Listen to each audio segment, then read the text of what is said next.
April 14, 1912. The North Atlantic Ocean was unusually calm. Above the sea, thousands of stars illuminated the darkness. The air was cold. The water was freezing.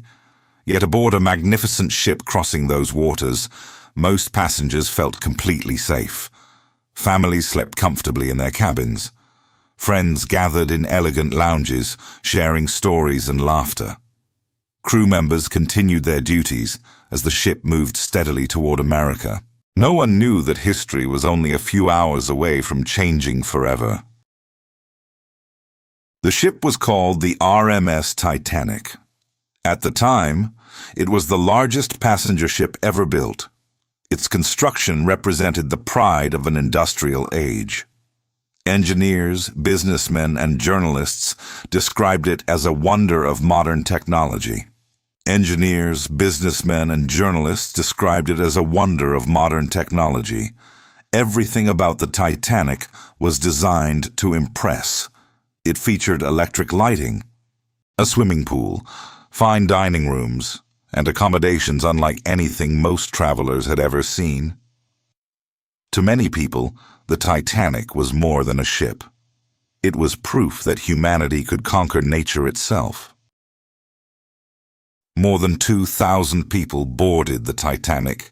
They came from different countries, different cultures, different religions. Yet many shared the same dream, a better future. Some were wealthy businessmen. Others were immigrants carrying everything they owned in a few small bags. They believed America would offer opportunities they could never find at home. Among those passengers were people from lands that were part of the Ottoman Empire. Some came from what is now Lebanon, some from Syria, others from Palestine and neighboring regions. Many were seeking a new beginning in the United States. They left behind familiar homes, familiar streets, and familiar lives. What they carried with them was hope. Hope for safety, hope for prosperity, hope for a better tomorrow. As the Titanic crossed the Atlantic, life on board seemed peaceful. Children played. Couples walked beneath the stars. Musicians performed. Meals were served, and the great ship continued forward. But ahead lay danger. Invisible. Silent. Waiting. More than a century later, the Titanic continues to fascinate the world. Books have been written. Films have been produced. Countless investigations have been conducted. Yet some stories remain hidden in the shadows of history. Among them are the stories of Muslim passengers. Who were they? What did they experience? Did they survive? What became of their dreams? To answer those questions, we must first understand the ship itself. We must return to Belfast, to the place where the Titanic was born, to the engineers who designed it, to the vision that convinced the world that this ship represented the future, and to the decisions that would unknowingly set the stage for disaster. Before tragedy struck, there was ambition. Before loss, there was hope. And before the world remembered the Titanic as a disaster, it celebrated her as a miracle. The year was 1907. The world was changing faster than ever before. Factories roared across Europe and America. Railroads connected distant cities. Electricity illuminated homes and businesses. Humanity believed it was entering a new age of limitless possibilities. It was an era driven by ambition, an era when bigger meant better. And nowhere was that ambition more visible than in the race to dominate the Atlantic Ocean. At the beginning of the 20th century, fierce competition existed between shipping companies. Every company wanted to build the fastest ship, the largest ship, the most luxurious ship. Winning this competition meant prestige, it meant profit, and it meant global recognition. One company in particular was determined to lead that race. That company was the White Star Line. Its chairman, Joseph Bruce Ismay, dreamed of creating something extraordinary. He did not simply want another passenger ship. He wanted ships that would redefine luxury travel forever. Ships so large and impressive that the world would have no choice but to pay attention. To turn that vision into reality, White Star Line partnered with one of the greatest shipbuilders in the world. The city of Belfast, Ireland, would become the birthplace of the Titanic. Here stood the enormous shipyard of Harland and Wolff. Thousands of skilled workers were employed there. Their task would be unlike anything attempted before. They were about to build a ship larger than any vessel ever created. Construction began in March of 1909. Steel arrived by the ton. Workers labored day and night. Sparks flew from machinery. Hammers echoed throughout the yard. Piece by piece, the Titanic began to take shape. The scale of the project amazed everyone who saw it. Many believed they were witnessing history. The finished ship would stretch nearly 900 feet in length. It would weigh tens of thousands of tons. It would contain 16 watertight compartments. Engineers believed these compartments would make the ship exceptionally safe. Many newspapers began calling the Titanic practically unsinkable. Public confidence grew with every passing month. Few people questioned whether such confidence might be misplaced. But Titanic was not built merely for safety. It was designed to be a floating palace. First-class passengers enjoyed extraordinary comfort. Rich carpets covered the floors. Crystal chandeliers illuminated elegant rooms. Fine woodwork decorated every corner. Dining aboard the Titanic rivaled the finest hotels in the world. Even second-class accommodations exceeded what many travelers expected. For countless passengers, boarding Titanic felt like stepping into the future. On May 31, 1911, thousands gathered to witness a historic moment. The Titanic was ready to enter the water. Workers paused to admire their achievement. Spectators watched in anticipation. Then the giant vessel began to move, slowly, gracefully. The crowd erupted in celebration. The largest ship in the world had come to life. As the Titanic neared completion, excitement spread across the world. Tickets sold quickly. Wealthy families reserved luxurious suites. Immigrants purchased more affordable tickets, hoping to begin new lives. Everyone believed they were about to board the greatest ship ever built. Nobody imagined that this triumph of engineering would soon become a tragedy remembered for generations. The Titanic had been built. The world celebrated its arrival. Engineers praised its design. Passengers dreamed of new beginnings. But beyond the horizon, fate was already waiting. April 10th, 1912. The morning air was filled with excitement. Thousands gathered at the port of Southampton to witness a historic departure. Before them stood the largest ship ever built by human hands. For many passengers, this journey represented a dream come true. For others, it represented a final goodbye to the lives they had always known. Few realized they were witnessing the beginning of one of history's most famous voyages. The Titanic was more than a ship. It was a floating city. More than 2,000 people lived aboard during the voyage. There were restaurants, cafes, reading rooms, smoking lounges, gymnasiums, even a swimming pool. Few ships in history had ever offered such comfort. At the top of Titanic's social hierarchy were the first-class passengers. Some were among the richest people on Earth. Business leaders, industrialists, politicians, and members of society's elite. Their accommodations resembled luxury hotels rather than ship cabins. Every detail was designed to impress. Every meal was carefully prepared. Every service reflected the highest standards of luxury. Not everyone aboard Titanic was wealthy. Second-class passengers occupied a different world. Teachers, clerks, merchants, professionals seeking new opportunities. Their accommodations were simpler, yet compared to many ships of the era, they remained remarkably comfortable. Many second-class travelers considered the Titanic a luxury experience. Deep within the ship traveled hundreds of third-class passengers. They were not wealthy. Many had sacrificed everything for a chance at a better life. Some sold their homes, others borrowed money from relatives. Many would never have another opportunity like this. Their destination was America. Their goal was a new beginning. Among these immigrants were passengers from regions of the Ottoman Empire.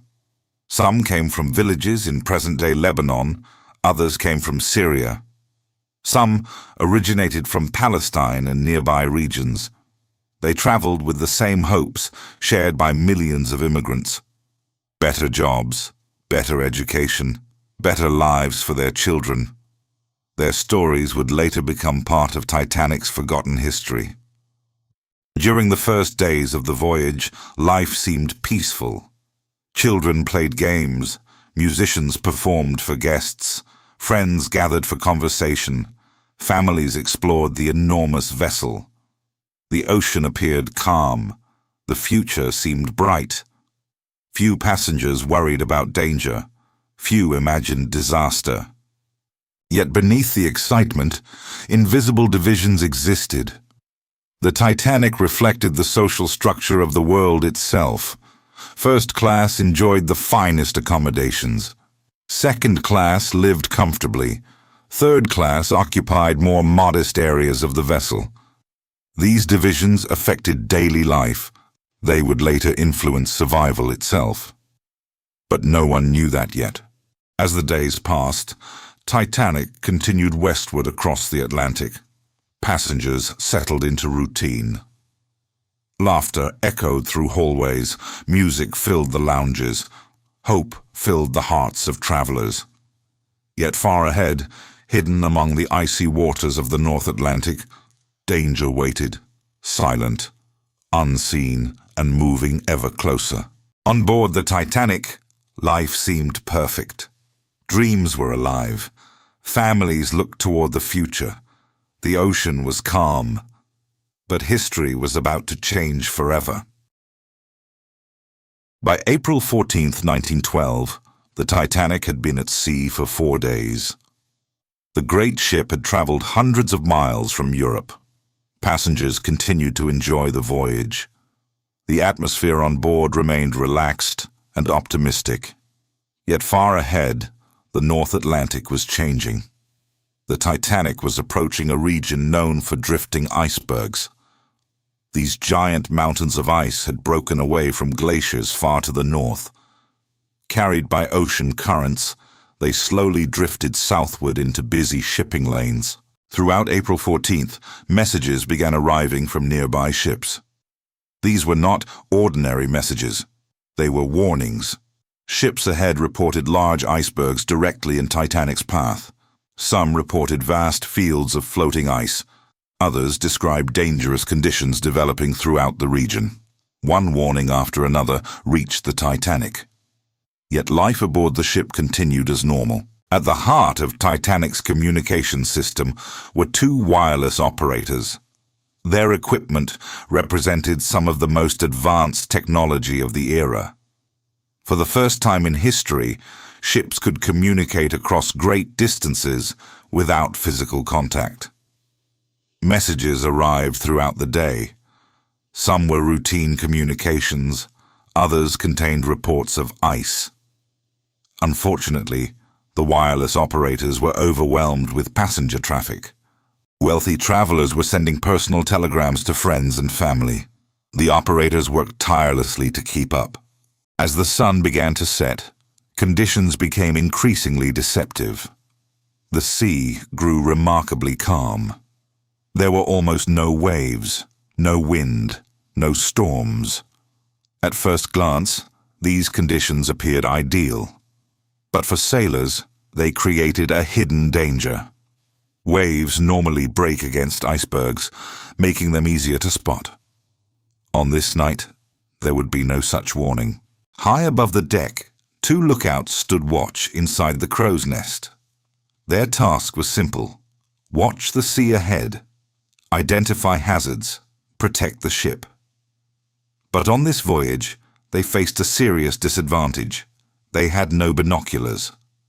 Due to a personnel change before departure, the binoculars were accidentally left behind. The lookouts relied entirely on their eyesight. That evening, additional ice warnings continued to arrive.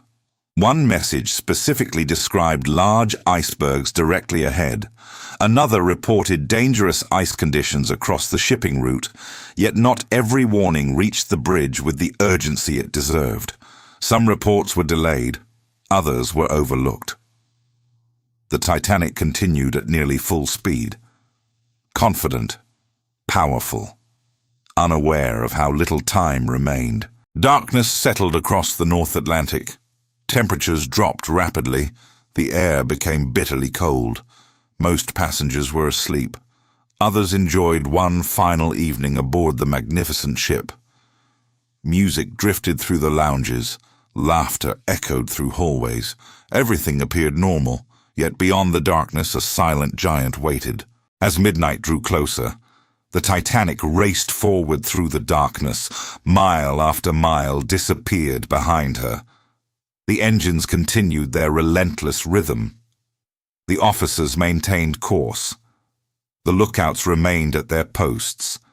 The passengers slept peacefully, and somewhere ahead, hidden within the darkness, an iceberg drifted silently through the Atlantic.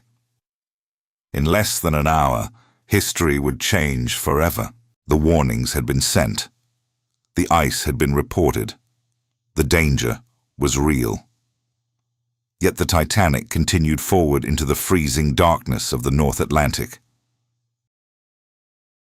By late Sunday evening, April 14, 1912, the Titanic had traveled nearly 600 miles since leaving Queenstown Island. For 4 days, the voyage had been remarkably smooth. The sea remained calm, the engines performed flawlessly, and most passengers believed they were aboard the safest ship ever built. Above them, the night sky was breathtaking. Thousands of stars stretched across the heavens with astonishing clarity. There was no moon. The North Atlantic was unusually still, its surface as smooth as polished glass. To an inexperienced observer, it seemed like the perfect night for sailing. But experienced sailors understood something that many passengers could not. A perfectly calm sea could be far more dangerous than rough water. Without waves breaking against floating ice, an iceberg could remain almost invisible until it was dangerously close. Unaware of the silent threat ahead, the Titanic continued steaming westward at nearly 22 knots, covering more than 40 kilometers every hour. Nearly 100 feet above the deck, inside the crow's nest, 2 lookouts stood watch. Frederick Fleet and Reginald Lee had spent hours staring into the darkness. The freezing wind stung their faces as they searched the horizon for any sign of danger. Every few moments, they swept their eyes from left to right, hoping to detect the faint outline of another ship, drifting ice, or any obstacle that might threaten the voyage. Their task demanded absolute concentration.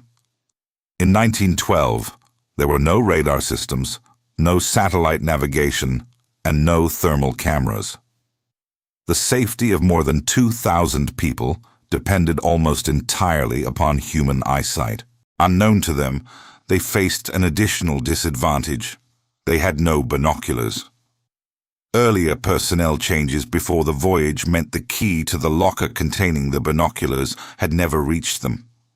Whether binoculars would have changed the outcome remains debated by historians, but on this night, Fleet and Lee relied only on their eyes. Nearly half a mile ahead, drifting silently through the darkness, floated an enormous iceberg.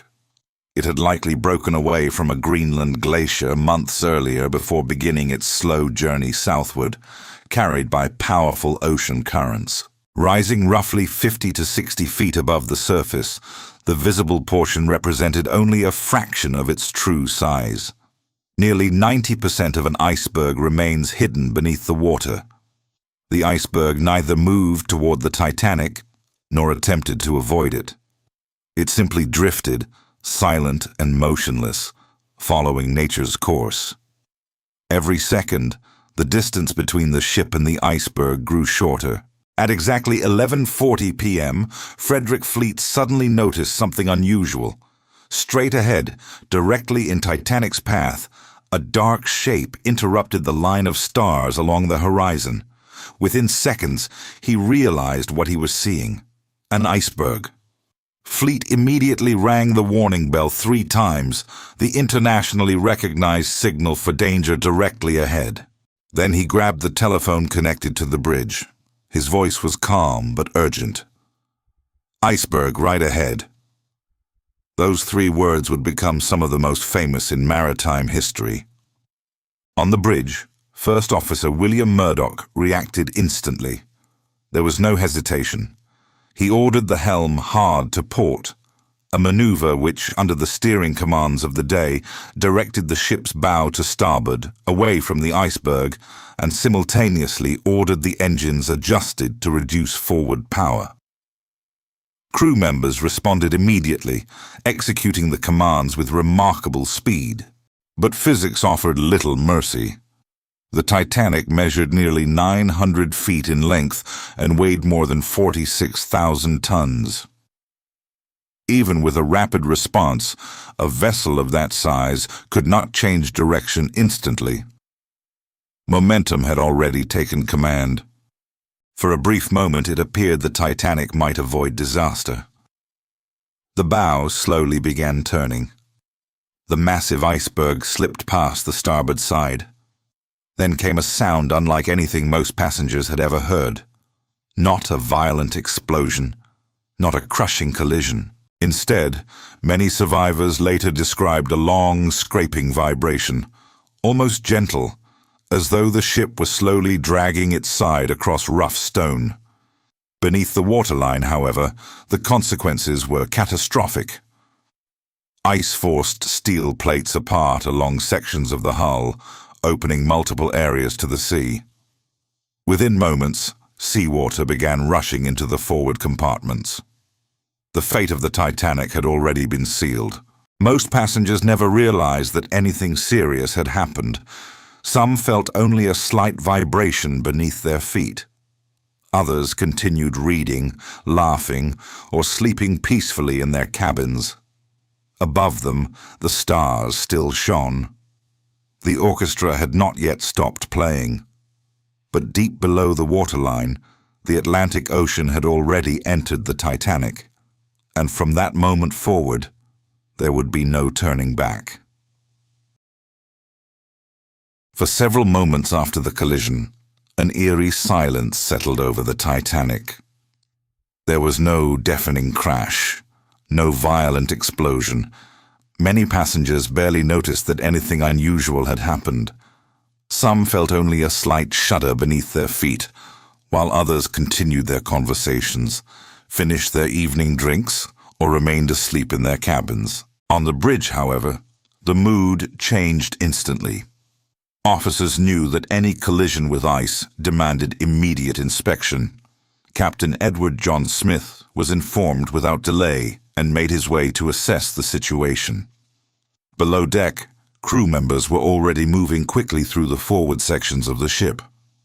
What they found would determine the fate of everyone on board. Deep inside the ship, the truth emerged with frightening speed. Seawater was pouring into the forward compartments.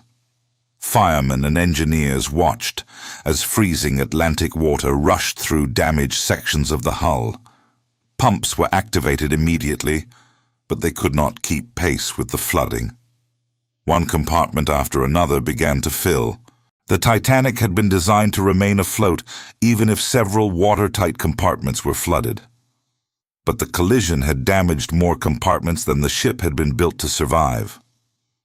What had once been considered an engineering masterpiece was now facing a test no designer had ever intended. Among those inspecting the damage was Thomas Andrews, the chief designer of the Titanic. Few people understood the ship better than he did. Andrews had devoted years of his life to its design and construction. He knew every deck, every compartment, and every structural detail.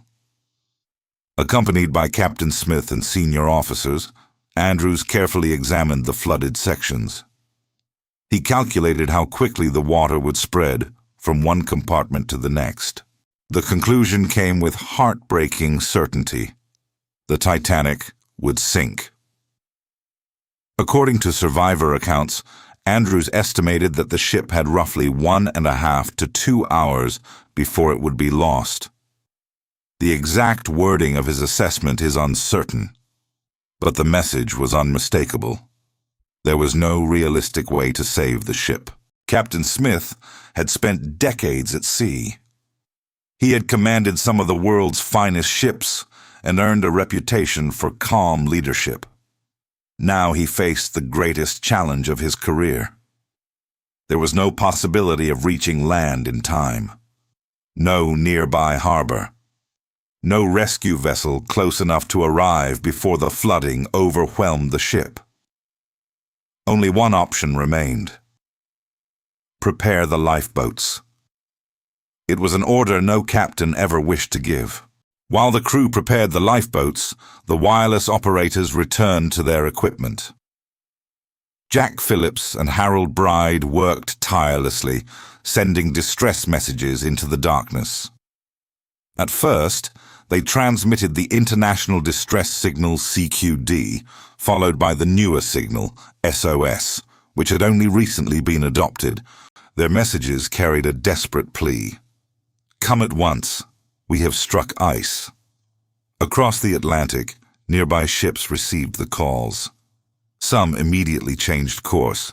Others were too far away to arrive in time. On deck, passengers slowly realized that something unusual was happening.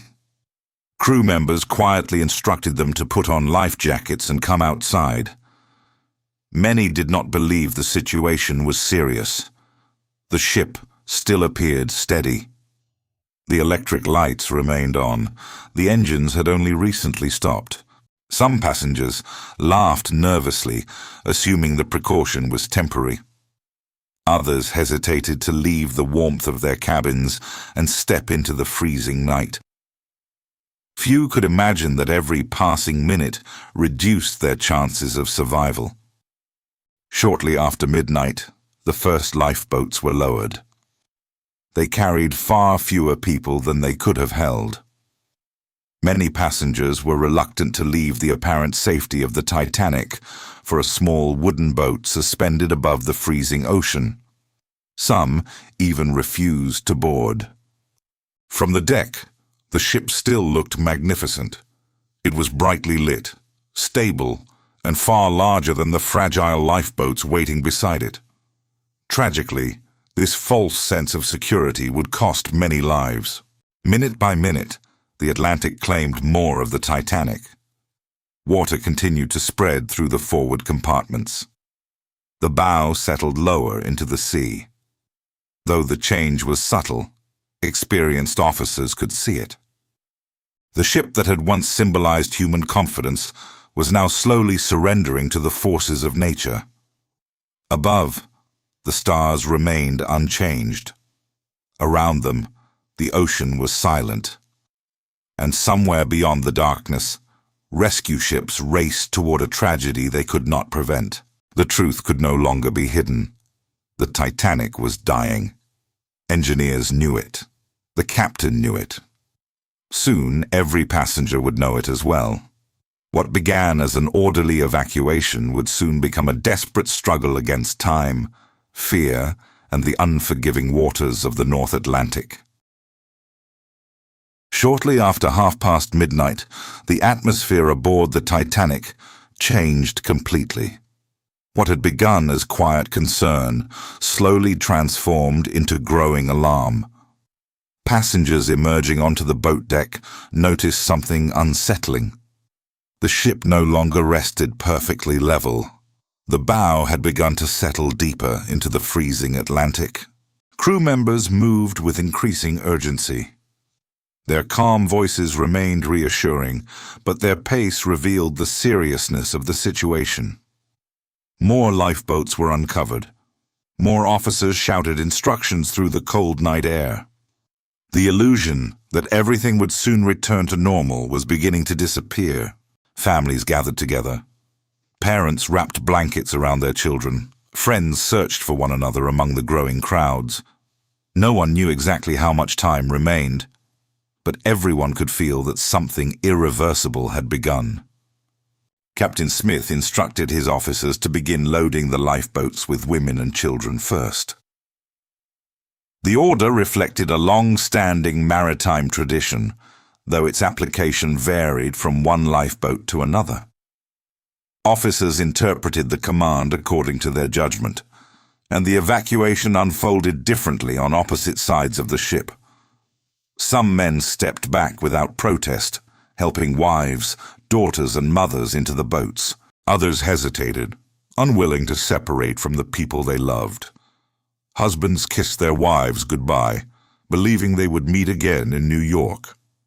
Fathers lifted sleeping children into waiting lifeboats before quietly stepping back onto the deck. Few realized those brief farewells would become their last. As uncertainty spread across the decks, another remarkable scene unfolded. The ship's musicians gathered with their instruments and began to perform. Their purpose was simple: to calm frightened passengers and reduce panic. Soft melodies drifted through the freezing air, while lifeboats were lowered one after another. Survivor testimonies agree that the band continued playing for a considerable time during the evacuation, although the exact final piece remains uncertain. The hymn, "Nearer, My God, to Thee," is often associated with their last performance, but historians continue to debate whether it was actually the final tune. Whatever the final melody may have been, the musicians remained at their posts until the very end. Their quiet courage became one of the most enduring symbols of the disaster. Far below the passengers, another battle was taking place. Engineers, firemen, and engine room crews continued working in increasingly dangerous conditions. Their efforts kept electricity flowing throughout much of the evacuation. Lights remained illuminated across the ship, making it easier for passengers to find their way and for crew members to organize the lifeboats. As freezing water advanced through the lower decks, many engineers refused to abandon their stations. They understood that every additional minute of electrical power could save lives above. Their sacrifice received little attention during the voyage itself, but history remembers their extraordinary dedication. Among those facing the unfolding tragedy were immigrants from the Ottoman Empire. Historical passenger records show that people from present-day Lebanon, Syria, and neighboring regions were aboard the Titanic. They traveled in search of new opportunities, carrying hopes of building better lives in America. Some traveled with relatives, others journeyed alone. Many had saved for years to afford the voyage. Like thousands of other third-class passengers, they faced uncertainty as the evacuation continued. While some survived, many others did not. Their names appear in passenger manifests and memorial records, reminding us that the disaster reached people from many cultures, languages, and faiths. Their stories are often overshadowed by more famous passengers, yet they remain an important part of Titanic's human history. As the minutes passed, the angle of the Titanic became impossible to ignore. The bow sank lower into the freezing Atlantic, while the stern slowly rose. Passengers who had once walked comfortably across polished decks now struggled to keep their balance. Loose furniture began sliding across rooms. Water entered areas that had remained dry only moments before. The sounds of the ship also changed. Metal groaned under enormous pressure. Deep vibrations echoed through the hull as the great vessel fought against forces it could no longer resist. As the evacuation accelerated, countless acts of courage unfolded across the ship. Crew members returned repeatedly into dangerous areas to guide passengers toward the remaining lifeboats. Some passengers gave up their places so others could escape. Others searched desperately for missing relatives until the very last moments. In every corner of the Titanic, fear and compassion existed side by side. The disaster revealed not only human vulnerability, but also extraordinary kindness. These moments would later become some of the most moving survivor testimonies ever recorded. One by one, the remaining lifeboats disappeared into the darkness. The distance between the survivors and the great ship slowly increased. From the water, the Titanic still looked magnificent. Her lights continued to shine against the night sky. Yet those watching from the lifeboats could see the bow sinking lower with each passing minute. They realized they were witnessing the final moments of a ship the world had once believed could never be lost. The lifeboats were nearly gone. Thousands remained aboard. Time was running out. In the darkness of the North Atlantic, the fate of the Titanic had become inevitable. The next chapter would witness the final moments of the great ship and the desperate struggle for survival in waters colder than ice itself.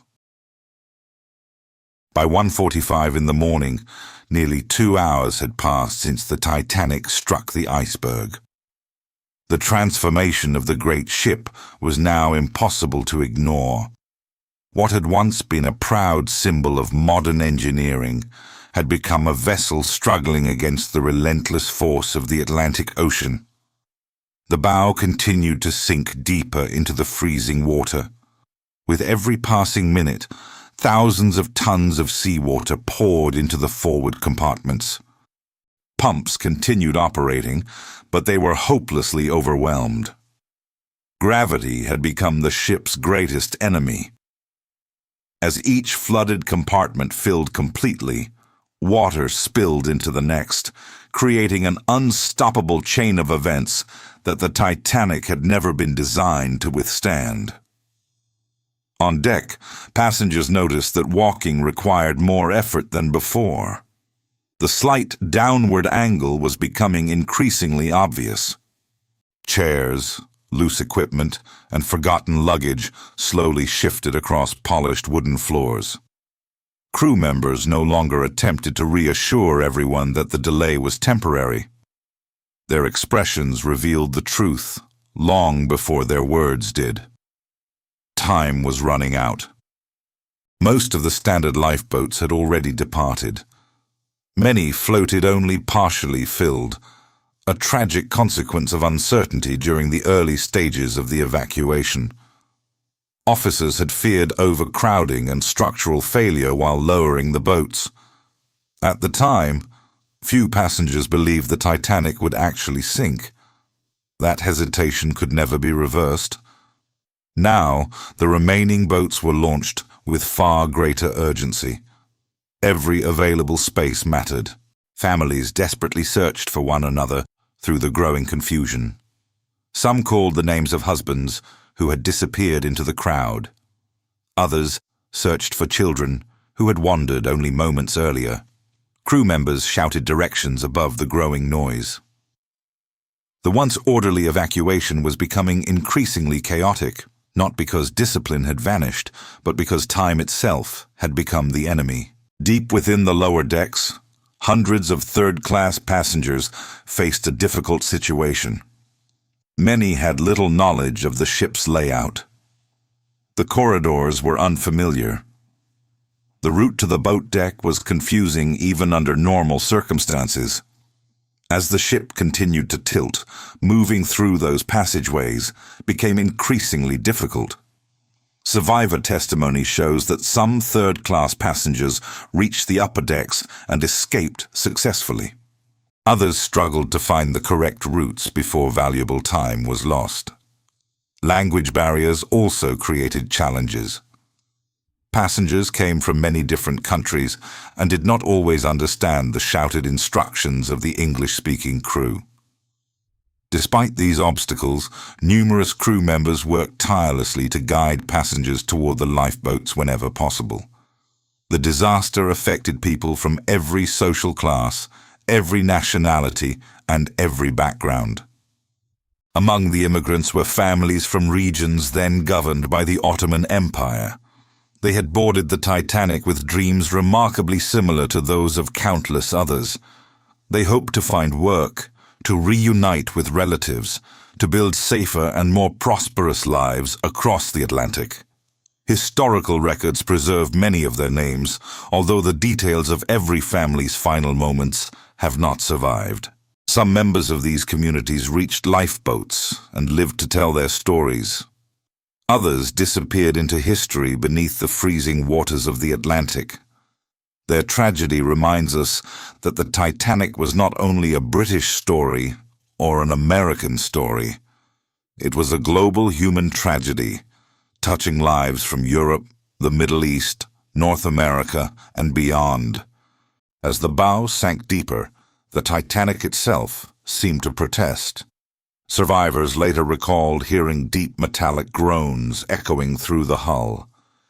Riveted steel plates strained beneath forces far greater than they had ever experienced. Doors slammed open without warning. Glass shattered in some areas. Water rushed through corridors that had been dry only minutes before. The ship was no longer merely flooding. It was slowly being pulled downward by the immense weight of the sea. Every sound carried a single message. The end was approaching. Above the unfolding disaster, the night remained astonishingly beautiful. The sky was filled with countless stars. The sea reflected their light like polished black glass. There was almost no wind, no rain, no thunder. Nature appeared peaceful. Yet, beneath that calm surface, hundreds of lives were being changed forever. It was a haunting contrast that many survivors would remember for the rest of their lives. The universe seemed completely indifferent to the tragedy unfolding below. As the clock moved closer to 2 o'clock in the morning, experienced officers understood that only minutes remained. The bow was disappearing beneath the surface. The angle of the deck increased steadily. Remaining passengers gathered near the stern or searched desperately for any chance of survival. Around them, the Atlantic continued its slow and unstoppable advance. There would be no miracle, no sudden rescue, no return to the voyage that had begun with such hope only a few days earlier. The Titanic had reached the point of no return. In only a few minutes, the Titanic would experience the most dramatic moments of its existence. The last lifeboats had gone. Thousands remained aboard. The sea continued to rise, and under the silent stars of the North Atlantic, the greatest ship of her age stood on the edge of history. At approximately 2 o'clock in the morning, the evacuation entered its final stage. Nearly all of the wooden lifeboats had already disappeared into the darkness. Their lanterns floated like tiny stars across the black Atlantic, moving farther away with every stroke of an oar. On board the Titanic, however, more than 1,000 people still remained. The boat deck, once spacious and orderly, had become crowded with passengers searching for any remaining chance of escape. Officers continued directing women and children toward the collapsible lifeboats, the last emergency boats stored on the roof of the officers' quarters. Crew members worked quickly despite the growing angle of the deck. Every minute mattered. Every decision carried enormous consequences. The ship beneath their feet was sinking faster than ever before. Unlike the standard wooden lifeboats, the remaining emergency boats were collapsible. Their canvas sides had to be assembled before launching, making them more difficult to prepare under pressure. Sailors fought against time as freezing wind swept across the deck. Some ropes tangled. Equipment shifted across the increasingly sloping surface. Yet the crew refused to stop. Every additional passenger placed into a boat represented another life that might be saved. Survivor accounts describe extraordinary determination among many officers and sailors who continued working even as water approached the forward sections of the ship. Amid the growing urgency, music could still be heard. The ship's musicians remained together, continuing to perform as passengers moved toward the remaining boats. Their presence offered reassurance in a moment when fear threatened to overwhelm reason. Survivor testimonies consistently remember the musicians' remarkable composure, though historians continue to debate the exact sequence of their final songs. What is beyond dispute is their courage. Rather than seeking immediate escape, they remained at their posts, using music to bring comfort to strangers facing unimaginable uncertainty. In the years that followed, their quiet bravery would become one of the defining memories of the Titanic disaster.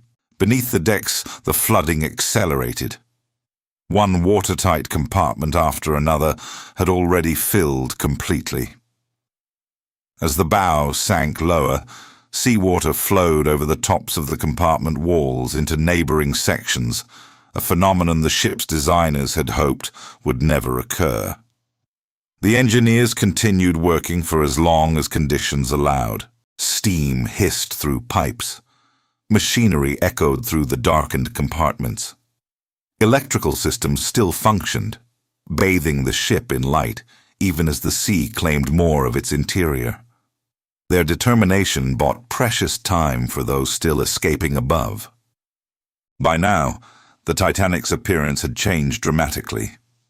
The bow had disappeared deeper into the Atlantic, while the stern slowly rose above the waterline. Passengers instinctively moved toward the higher portions of the ship. Walking became increasingly difficult. Railings were grasped for support. Loose objects slid toward the front of the vessel.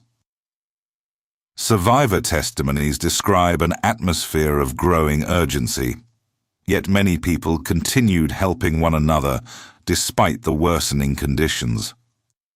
In moments of extraordinary danger, compassion often proved stronger than fear.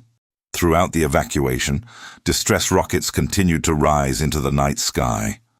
Brilliant white flares burst high above the ship, briefly illuminating the surrounding ocean before fading into darkness. Each rocket carried a silent message. We need help. Somewhere beyond the horizon, the steamship Californian was stopped for the night because of nearby ice.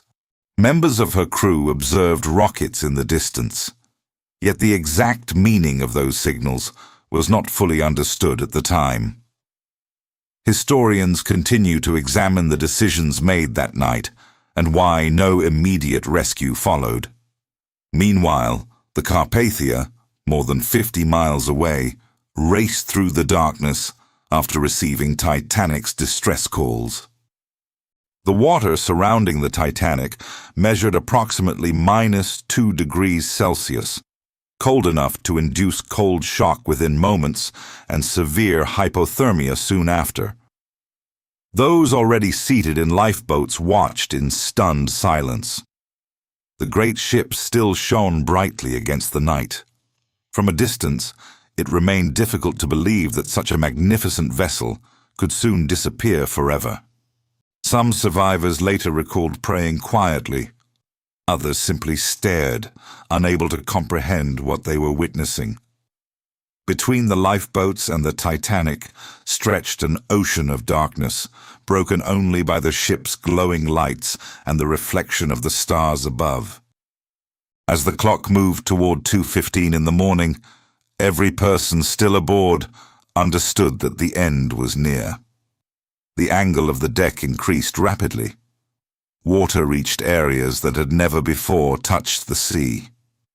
The remaining collapsible boats had either been launched or were being swept by the rising water. There were no more easy choices. Only moments remained. The Atlantic continued to rise. The lights still burned. And beneath the brilliant stars of the North Atlantic, the world's most famous ocean liner prepared for its final moments afloat. Nearly every lifeboat had departed. Rescue was still too far away. The ocean had claimed almost the entire bow, and the immense stresses placed upon the ship were reaching their limit. In only a few more minutes, the Titanic would experience the moment that transformed a maritime disaster into one of history's most enduring tragedies. At approximately 2:20 in the morning on April 15, 1912, the RMS Titanic disappeared beneath the surface of the North Atlantic. For a brief moment, there was an almost unbelievable silence. The brilliant lights that had illuminated the ship only seconds earlier vanished into darkness. Where the world's largest passenger liner had stood just moments before, there was now only an endless expanse of black water. Then the silence ended. Survivors in the lifeboats later described hearing hundreds of voices crying out from the freezing ocean. Some called for help. Others shouted the names of loved ones.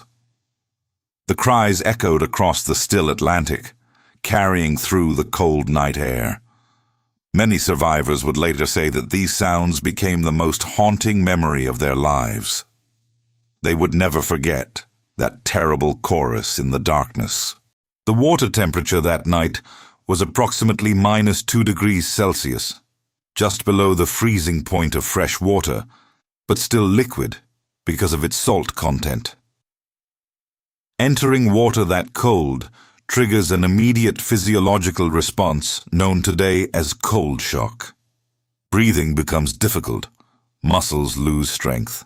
Even strong swimmers quickly become exhausted. As body temperature continues to fall, hypothermia develops rapidly. For most people immersed in those conditions, survival is measured in minutes rather than hours. The Atlantic that night was calm, but beneath its peaceful surface lay one of the deadliest environments on Earth. In the lifeboats, survivors faced an agonizing decision. Around them, cries for help continued. Some feared that returning immediately might overwhelm their small boats with desperate swimmers, placing everyone aboard in danger. Others believed they should row back without delay. Different lifeboats made different choices. According to survivor testimony, only a small number eventually returned to search for people still alive in the water, and by then, very few remained responsive. It was one of the most heartbreaking dilemmas of the disaster. There was no perfect answer, only impossible choices made under unimaginable pressure. More than 50 nautical miles away, another ship had already changed course. The RMS Carpathia had received Titanic's distress calls shortly after midnight. Her captain, Arthur Henry Rostron, immediately ordered maximum speed toward the reported position. Every unnecessary system was shut down to direct as much steam as possible to the engines. Additional lookouts were posted. Blankets, hot drinks, medical supplies, and emergency accommodations were prepared for survivors. The Carpathia sailed through dangerous ice fields at remarkable speed, fully aware that every minute could mean the difference between life and death. As dawn approached, the first light revealed the true scale of the disaster. Icebergs surrounded the rescue area, some towering high above the sea. Wooden wreckage floated across the calm water. Pieces of furniture, life jackets, personal belongings. The ocean had become a silent archive of interrupted journeys and unfinished dreams. For those in the lifeboats, the rising sun brought visibility, but not relief. They understood that hundreds of friends, relatives, and fellow passengers would never see another sunrise. At approximately 4 in the morning, the Carpathia reached the first lifeboats. One by one, exhausted survivors were brought aboard. Many could barely stand. Others remained wrapped in blankets, staring silently at the sea. Crew members offered warm drinks, dry clothing, and medical care. Acts of compassion replaced the fear that had dominated the night. By the time the final lifeboat had been recovered, approximately 710 people had survived. More than 1,500 others had lost their lives. The scale of the tragedy shocked the entire world. The passengers aboard Titanic came from many nations, cultures, and religious backgrounds. Among them were people from Britain, Ireland, Scandinavia, continental Europe, North America, and territories of the Ottoman Empire, including regions that today are Lebanon and Syria. Some were wealthy industrialists, others were laborers seeking opportunity. Families, students, merchants, professionals, and children all shared the same fate aboard one ship. The disaster did not distinguish between nationality, language, or social class. It became one of history's first truly global tragedies, followed with sorrow around the world. More than a century has passed since the Titanic disappeared beneath the Atlantic.